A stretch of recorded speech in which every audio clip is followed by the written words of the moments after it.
अनुष्का शर्मा और आप सबका स्वागत है न्यूज टाइम में। सबसे पहले नजर हेडलाइन पर।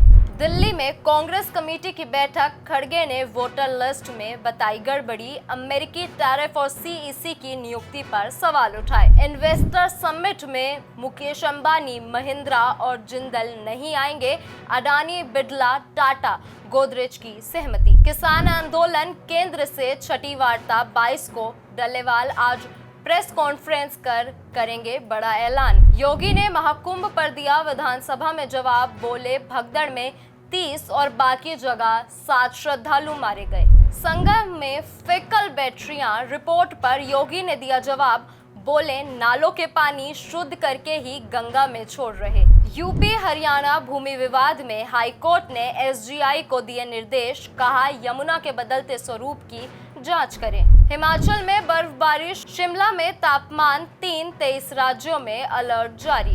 कर्नाटक सीएम को एमडीयूए केस में क्लीन चिट, लोकायुक्त बोले सिद्धार्थ मैया, उनकी पत्नी समेत अन्य आरोपियों के खिलाफ सबूत नहीं। आज हमास 4 इजरायली बंधकों के शव लौटाएगा, शनिवार को 6 बंधक रिहा करेगा। अवैध प्रवासियों पर ट्रंप का दोहरा रवैया, भारत में मिलिट्री प्लेन से भेजा, जबकि चीन रूस के अप्रवासियों को पैसेंजर प्लेन से भेजा। अब खबरें विस्तार से। कांग्रेस अध्यक्ष मल्लिकार्जुन खड़गे ने बुधवार को ऑल इंडिया कांग्रेस कमेटी के जनरल सेक्रेटरी की बैठक की अध्यक्षता की।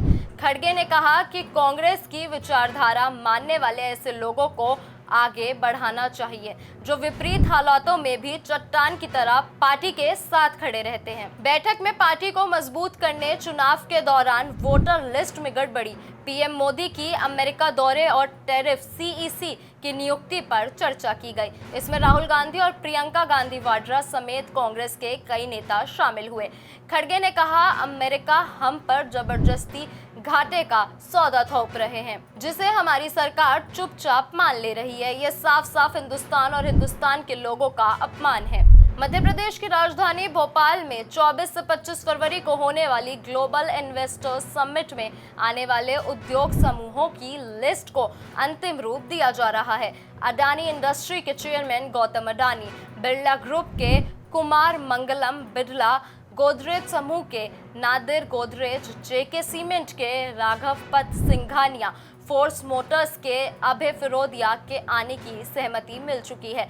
सरकार से जुड़े सूत्रों का कहना है कि नोयल टाटा ने भी सहमति दे दी है, लेकिन अब तक उनका शेड्यूल नहीं आया है। वहीं रिलायंस इंडस्ट्री के चेयरमैन मुकेश अंबानी, विप्रो के अजीम प्रेम जी और महिंद्रा ग्रुप के आनंद महिंद्रा की सहमति 19 फरवरी तक नहीं मिल पाई है।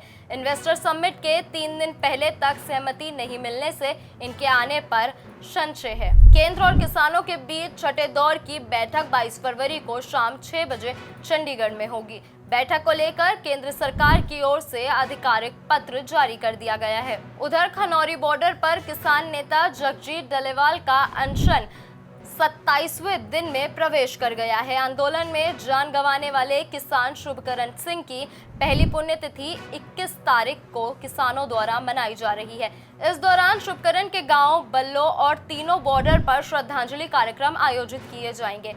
आज किसान नेता जगजीत सिंह डल्लेवाल मीडिया को संबोधित करेंगे। इस दौरान वे अहम घोषणाएं भी करेंगे। यूपी के सीएम योगी आदित्यनाथ ने बुधवार को विधानसभा में 29 जनवरी को मौनी अमावस्या के दिन महाकुंभ में हुई भगदड़ का जिक्र किया। बताया कि उस दिन 37 लोगों की मौत हुई।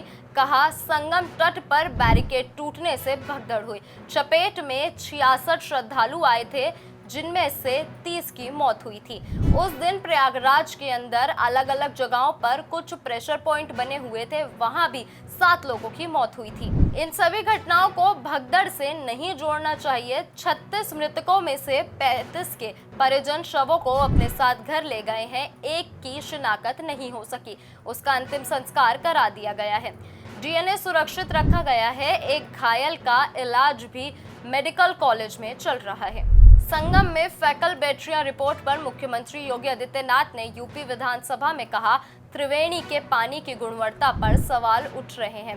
संगम और उसके आसपास के सभी पाइप और नालों को टेप कर दिया गया है। पानी को शुद्ध करने के बाद ही छोड़ा जा रहा है। उत्तर प्रदेश प्रदूषण नियंत्रण बोर्ड पानी की गुणवत्ता बनाए रखने के लिए लगातार निगरानी रख रहा है। आज की रिपोर्ट के अनुसार संगम के पास बीओडी की मात्रा 3 से कम है और घुलित ऑक्सीजन 8 से 9% के आसपास है।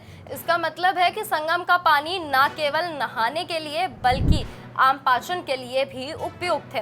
प्रयागराज में फीकल क्लोरीफॉर्म की मात्रा मानकों के अनुसार 2500 एमपीएन प्रति 100 ml से कम है। इसका मतलब है कि झूठा अभियान केवल महाकुंभ को बदनाम करने के लिए है। पंजाब और हरियाणा हाई कोर्ट ने यमुना नदी के बदलते मार्ग और यूपी हरियाणा राज्य पर इसके प्रभाव का अध्ययन करने के लिए सर्वेयर जनरल ऑफ इंडिया को निर्देश दिए हैं। हाईकोर्ट ने कहा कि सर्वेयर जनरल को हरियाणा और उत्तर प्रदेश की राजस्व एजेंसियों की मदद से यमुना के बदलते स्वरूप की जांच करनी चाहिए ताकि भूमि विवाद को सुलझाया जा सके। कोर्ट ने कहा कि यमुना नदी के मार्ग में समय समय पर बदलाव आया है, जिससे हरियाणा और उत्तर प्रदेश के क्षेत्रों पर प्रभाव पड़ा है। कोर्ट ने यह भी आदेश दिया कि दोनों राज्यों के बीच सीमा स्तंभों को स्थापित किया जाए और सभी संबंधित रिकॉर्ड को अपडेट किया जाए। यह मामला हरियाणा के मंझावली गांव के भूस्वामियों से जुड़ा है, जिनके पास यमुना नदी के किनारे 300 बीघा जमीन है। यह भूमि पहले हरियाणा के क्षेत्र में थी, लेकिन यमुना के मार्ग में बदलाव के कारण यह उत्तर प्रदेश के क्षेत्र में चली गई। हिमाचल प्रदेश के ऊंचे इलाकों में बर्फबारी शुरू हो गई है। शिमला के नारकंडा और कुफरी में भी गुरुवार सुबह से ही बर्फबारी हो रही है।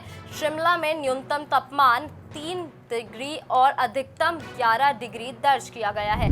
देश में 23 राज्यों में गुरुवार को बारिश का अलर्ट है। इसमें दिल्ली, हरियाणा, चंडीगढ़ में बारिश हो रही है। वहीं जम्मू कश्मीर, लद्दाख, हिमाचल प्रदेश, बिहार, झारखंड में ऑरेंज अलर्ट जारी किया गया है। वहीं दूसरी ओर इंदौर, उज्जैन में दिन में गर्मी का असर देखा गया। राजस्थान में वेस्टर्न डिस्टर्बेंस सक्रिय होने से बुधवार को बीकानेर, जयपुर, जोधपुर और भरतपुर संभाग के जिलों में मौसम बदल गया। इन जगहों पर बादल छाने के बाद तेज हवा चली और हल्की बारिश भी हुई। कर्नाटक के मुख्यमंत्री सिद्धार्थ मैया को मैसूर अर्बन डेवलपमेंट अथॉरिटी जमीन घोटाला मामले में लोकायुक्त से क्लीन चिट मिल गई है। लोकायुक्त पुलिस ने कहा कि सिद्धार्थ मैया, उनकी पत्नी पार्वती समेत 4 आरोपियों के खिलाफ ठोस सबूत नहीं मिले हैं। जांच अधिकारियों ने शिकायतकर्ता स्नेहमयी कृष्ण को बताया कि सबूतों के अभाव में दोनों पर आरोप साबित नहीं हो सके हैं। इस मामले में हाईकोर्ट को अंतिम रिपोर्ट दे दी है। सिद्धार्थ मैया और उनकी पत्नी के अलावा उनके साले मल्लिका अर्जुन स्वामी और जमीन मालिक देवराजू भी आरोपी हैं। 7 फरवरी को हाईकोर्ट ने सिद्धार्थ मैया को राहत देते हुए MUDA केस को CBI को ट्रांसफर करने से इनकार कर दिया था। हाईकोर्ट ने RTI एक्टिविस्ट स्नेहमयी कृष्णा की याचिका पर फैसला सुनाया था। कर्नाटक हाईकोर्ट ने 27 जनवरी को सिद्धार्थ मैया की पत्नी पार्वती को भेजे गए ED के नोटिस पर रोक लगा दी थी। पार्वती को Mysore urban development authority MUDA जमीन घोटाला केस में ED ने नोटिस जारी किया था। फिलिस्तीन की उग्रवादी संगठन हमास आज यानी गुरुवार को 4 इजरायली बंधकों के शव लौटाएगा। इनमें शीरी बिपास और उनके 2 बच्चे एरियल बिपास और केफियर बिपास शामिल है। चौथा शव ओडेट लाइफशिट्स नाम के बंधक का है। 7 अक्टूबर 2023 को जब हमास ने इन्हें बंधक बनाया था, तब एरियल की उम्र 4 साल और केफियर की उम्र 9 महीने थी। इन बच्चों के पिता याडन को इस महीने की शुरुआत में रिहा किया गया था। इसके अलावा हमास शनिवार को 6 बंधकों को रिहा करेगा। शनिवार को रिहा होने वाले बंधकों के बदले इजराइल अक्टूबर 2023 से गिरफ्तार सभी महिलाओं और 19 साल से कम उम्र के फिलिस्तीनी लोगों को रिहा कर देगा। केफिर को जब बंधक बनाया गया, उस वक्त उसकी उम्र सिर्फ 9 महीने थी। तब वह हमास के कब्जे में सबसे कम उम्र का बंधक था। हमास ने नवंबर 2023 में दावा किया था कि शीरी और उनके दोनों बच्चों की इजरायली बमबारी में मौत हो चुकी है। अमेरिकी राष्ट्रपति डोनाल्ड ट्रंप के शपथ ग्रहण के 30 दिन पूरे हो गए हैं। इस दौरान ट्रंप ने हजारों अवैध आप्रवासियों के खिलाफ कार्रवाई करते हुए सैन्य विमान से डिपोर्ट किया है। चुनाव से पहले चीन को धमकाने वाले ट्रंप अब चीन रूस के 3 लाख अवैध प्रवासियों को डिपोर्ट करने के लिए सैन्य विमान नहीं भेज रहे हैं। अमेरिकी गृह मंत्रालय के मुताबिक चीन के 2,60,000 और रूस के 30,000 से ज्यादा अवैध प्रवासी हैं। डोनाल्ड ट्रंप चीन और रूस पर मेहरबान नजर आ रहे हैं। वे अमेरिकी रूस अरबपतियों की संपत्ति को जब्त करने वाले आयोग को भंग कर चुके हैं। ट्रंप ने पहले चीन पर 25% टैरिफ की धमकी दी थी, लेकिन 10% ही लगाया। बीते दिनों अमेरिका ने 3 मिलिट्री फ्लाइट में 332 भारतीयों को वापस भेजा। पहली फ्लाइट 5 फरवरी को लैंड हुई थी, जिस फ्लाइट में सभी लोगों को हथकड़ियां और बेड़ियां पहनाकर लाया गया था। इसे लेकर देश में हंगामा हुआ। विदेश मंत्री एस जयशंकर ने कहा कि वे सुनिश्चित करेंगे कि लोगों के साथ ऐसा व्यवहार ना किया जाए। अभी के लिए इतना ही। ऐसी ही और जानकारी के लिए जुड़े रहिए न्यूज़ टाइम के साथ। धन्यवाद।